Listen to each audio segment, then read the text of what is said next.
السيد محمد ملحم رئيس بلدية حلحول من الأرض المحتلة يزور الآن لوس أنجلوس لإلقاء كلمة في مؤتمر ال ADC Anti-Discrimination Committee.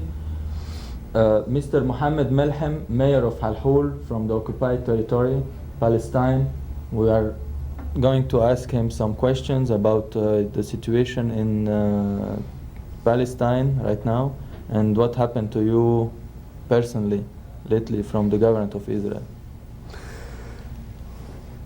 Well, the ADC inviting me to the convention here in Los Angeles actually gives me an opportunity to put everybody up to date in what's happening in the occupied territories.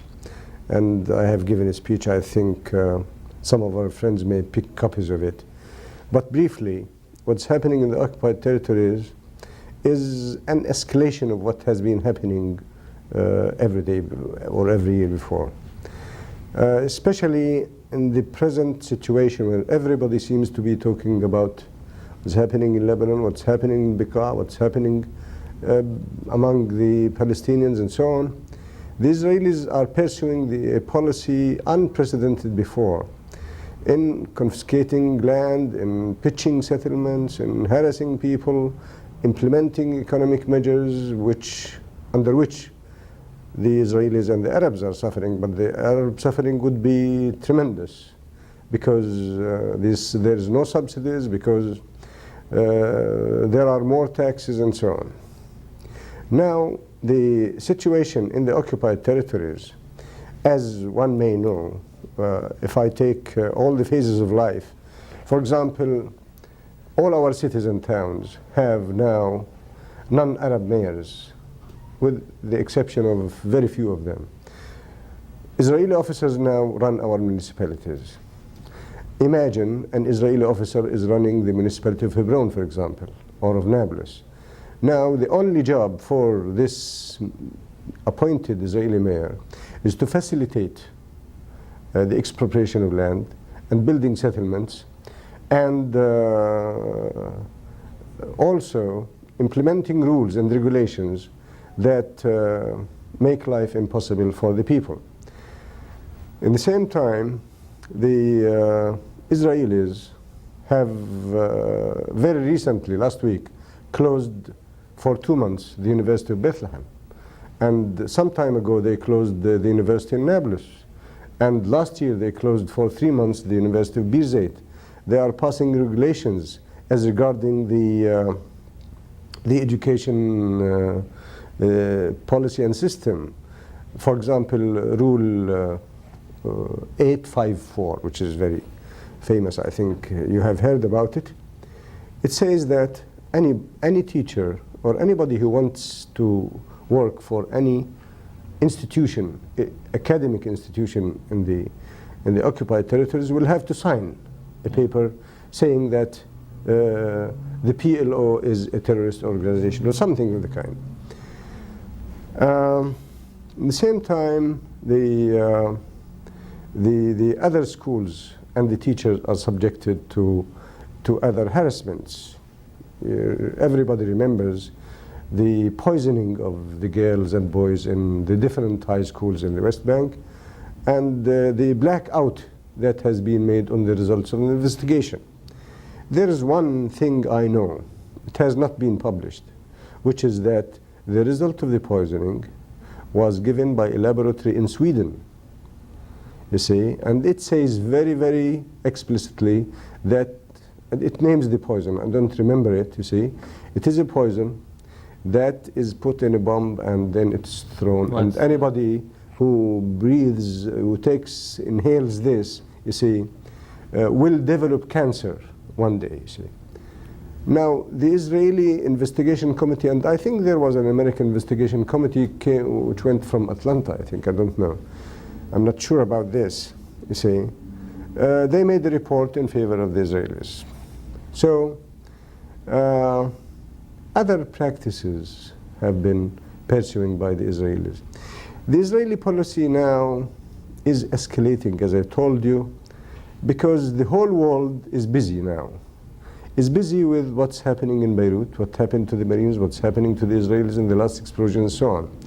And there is one thing, as I have been saying last night, that the Palestine problem, as long as it is not solved, and the basic rights of the Palestinians are not met, then there will be no stability for anybody in the Middle East, and more bloodshed will occur and take place. How do you see peace for the future? Is there a possibility to ever have peace with Israel, or there is no way? Well, the problem is that it's not the problem to have peace with Israel or not to have peace with Israel, no. The problem is instead of talking about peace for Israel, talk about peace for those who are massacred in Sabra and We are not Shatila. saying peace for Israel. I'm saying there is a possibility to see peace for everyone. Well, not peace for everyone is possible. And I think the Palestinians and even the PLO and the Arabs who went even to Fas, you see, they stated very, very clearly that they want peace and peace for everybody. But the problem is that the obstacle to peace, there is one obstacle to peace. It's not the PLO, it's not the Palestinians inside the occupied territories, it is not the extremist elements, as they say in the PLO, no. The problem is the policy pursued by the Israelis. The policy of Israel considers the West Bank and the Gaza Strip liberated territories. They said that ever since 242 resolution was taken in the Security Council of the United Nations. They consider that this is the land of Israel and that the Arabs are guests. And when Mr. Reagan, I want to remind the American audience here, that when Mr. Reagan made his initiative about the eventual withdrawal from the occupied territories, the first person to challenge that was Mr. Begin. Sure. And he said to Mr. Reagan, he said, Mr. President, this land is not occupied. This is the land of Israel. This is Judea and Samaria. Everybody heard it. Then, where is the obstacle to peace in this case? Yeah, but now we say they are the obstacle for peace, and they say that we are, the Palestinians are the obstacle, you know, the PLO and all that. So how can we break this? When they say that the Palestinians are obstacle to peace, and we say that Israel is an obstacle to peace, we can prove it. I know, but how can we break that? Well, look, as long as Israel is given without limits funds from the United States, arms from the United States, support from the United States, vetoes from the United States, then why shouldn't they challenge the rights of the Palestinians to the end and the rights of the Arabs to the end? In here, there is much that has been done to encourage the uneven-handedness in the policy of the United States have been used to encourage Israel to pursue the policy. If Israel knows that if it challenges what the President of the United States has been saying, it would pay a price, they would not do that. That's the question. So,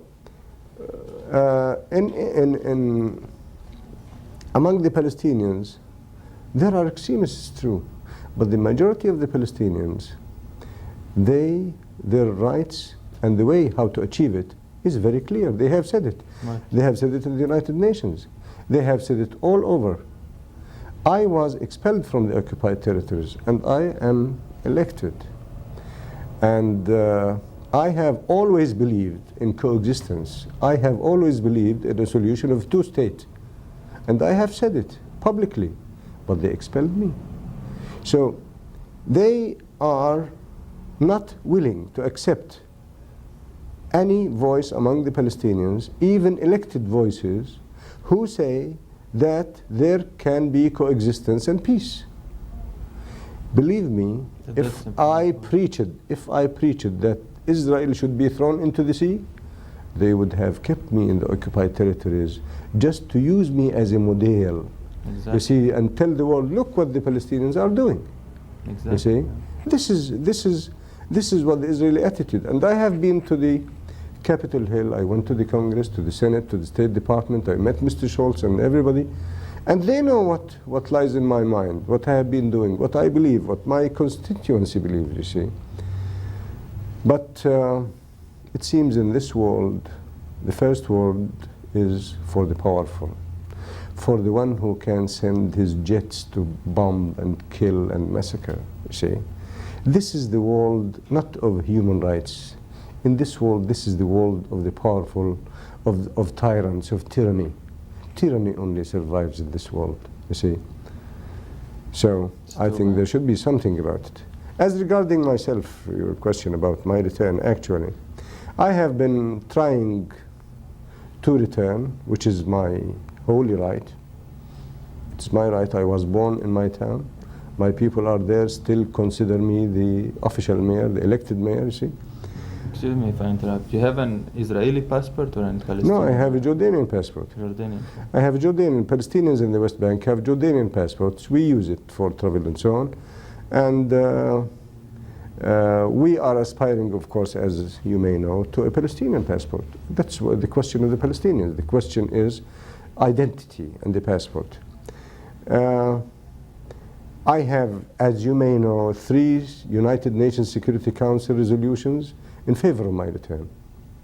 But they have done me nothing to allow me back. I have gone to the Israeli Supreme Court and stayed in jail for 2 months. Then I was re-expelled. I am one of the very, very few, or no other Palestinian was expelled twice except myself. And I am still trying to put life into those resolutions of the Security Council, one of which the United States government voted in favor of my return, but the Israelis say no. And your family is in the West Bank, or? My family live in the West Bank. They come to Amman. They now live with me. My sons go to schools in Jordan now, you see, but they can cross back to my town by the bridges, you see. They go there on school holidays. Now, what do you think the Arab Americans here can do to help your plight? I think the Arab Americans and the American Americans, those who understand our problem and case, and there are so many of them, I think the Arab Americans can do a lot on the public opinion in here, among the public opinion, to lay the facts as they exist, the Israeli practices, what the Palestinians are aspiring to, you see, facts and figures and some kind of information that reaches every corner of the United States.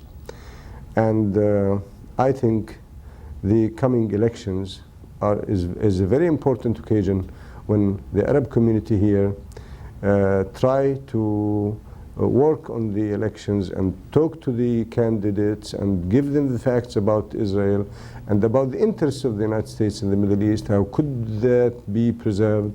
How could the rights of the Palestinians be preserved? You see, in this, I think there could be more understanding.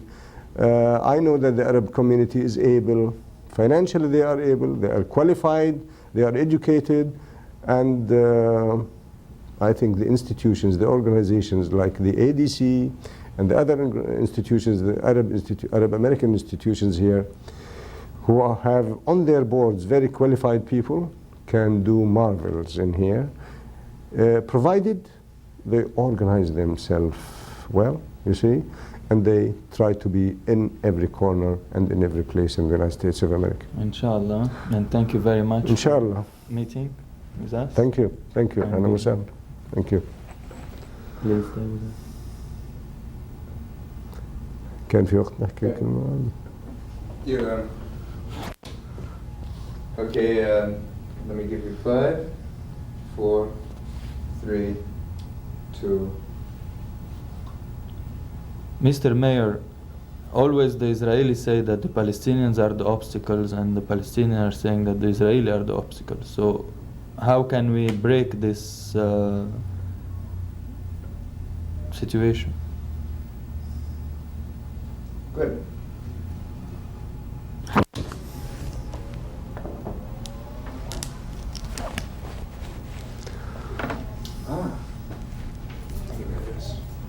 Kadi of Wrong one. Very good. Okay, now. Anytime. ننتهز فرصة وجود السيد محمد ملهم رئيس بلدية حلحول من الأرض المحتلة حتى يوجه كلمة للإخوة الفلسطينيين والإخوة العرب في لوس أنجلوس. أهلا بك سيادة أهلا أخ وحيد، أهلا وسهلا. الواقع أنها فرصة ثمينة جدا أن أعطى هذه الفرصة لأتحدث من خلال التلفزيون العربي الأمريكي للجالية العربية هنا. وفي دائما أنا كنت ولا أزال وسأبقى أعتقد بأن دور الجالية العربية هنا هو دور أساسي، دور أساسي بالنسبة للعمل على الساحة الأمريكية بين الرأي العام الأمريكي ومن أجل شرح أبعاد القضية لهذا الرأي العام. هنا كما يعلم إخواننا العرب بدون تحديد سواء كانوا فلسطينيين أو لبنانيين أو سوريين أو يمنيين أو أي جالية أخرى، الواقع بأن سبب البلاء وسبب المعاناة يأتي الجزء الأكبر منه هنا من سياسة الولايات المتحدة الأمريكية الرسمي، وتستغل الصهيونية هذا من أجل تحقيق أهدافها. الصهيونية هنا لها مدة طويلة تعمل وتستند إلى الأكاذيب. نحن صحيح جالية حديثة العهد في أمريكا، حديثي العهد في الأعمال الإعلامي، هذا صحيح، ولكن قضيتنا قضية عادلة ونستند إلى حقائق، وبالتالي مهمتنا تكون أسهل. ويجب على كل مواطن، وهذا أنا أعتقد بأنه شعور موجود، كل مواطن جاء من الوطن العربي فإنه يذكر مسقط رأسه ورأس أبيه وأمه وأهله. المصري يحب مصر، الفلسطيني يحب فلسطين، السوري يحب سوريا، واللبناني يحب لبنان، ويتفاعل مع قضاياها لا شك. فعليه واجب. نحن نقدر، وأنا شخصيا أقدر من مصدر معرفتي بالساحة هنا بأن المواطن العربي هنا يعمل كثيرا من أجل لقمة العيش الحلال، هذا شرف وأيضا، لكن عليه واجب، وأهله هناك في الشرق في كل رقعة من رقاع الوطن العربي ينتظرون جهدا من هذا المواطن، سواء كان عامل أو تاجر أو سائق أو محاضر أو دكتور أو رجل أعمال. قد تسمعون عن الخلافات العربية والخلافات الفلسطينية. أرجو أن لا تتأثر الجالية في عملها على الساحة الأمريكية كثيرا، فليس هناك ما نختلف عليه، ليس هناك ما نتصارع من أجله. العدو المحتل لأرضنا يريد أكثر، يريد أن يأخذ فلسطين، ويريد أن يأخذ الأردن، ويريد أن يأخذ سوريا، ومن النيل إلى الفرات نظرية موجودة، ليس معروضا علينا لا الضفة الغربية ولا أريحة ولا جزء منها، ليس معروضا علينا إلا أن نستسلم ويصفونا. وبالتالي يجب أن لا تحدث خلافات في الجالية العربية هنا مهما كان الوضع العربي والفلسطيني، لأنه ليس هناك ما نختلف عليه. هذه نقطة أيضا مهمة. نقطة أخرى وهي أن أهلنا في الأرض المحتلة في مدارسهم وفي جمعياتهم الخيرية وفي نواديهم وفي كل مؤسساتهم بحاجة إلى دعم. هذا الدعم ليس بالضرورة أن يكون بمئات الملايين كما تحصل الصهيونية في بناء مستوطناتها، لكن الدعم للمؤسسات وللمدارس، مختبراتها، مكاتبها، للجامعات، للجمعيات الخيرية، بعض العائلات المستورة إلى آخره. وكلنا يآت أصله من بلد، فأي جهد يقدم، أي جهد، أي مساعدة تقدم لجمعية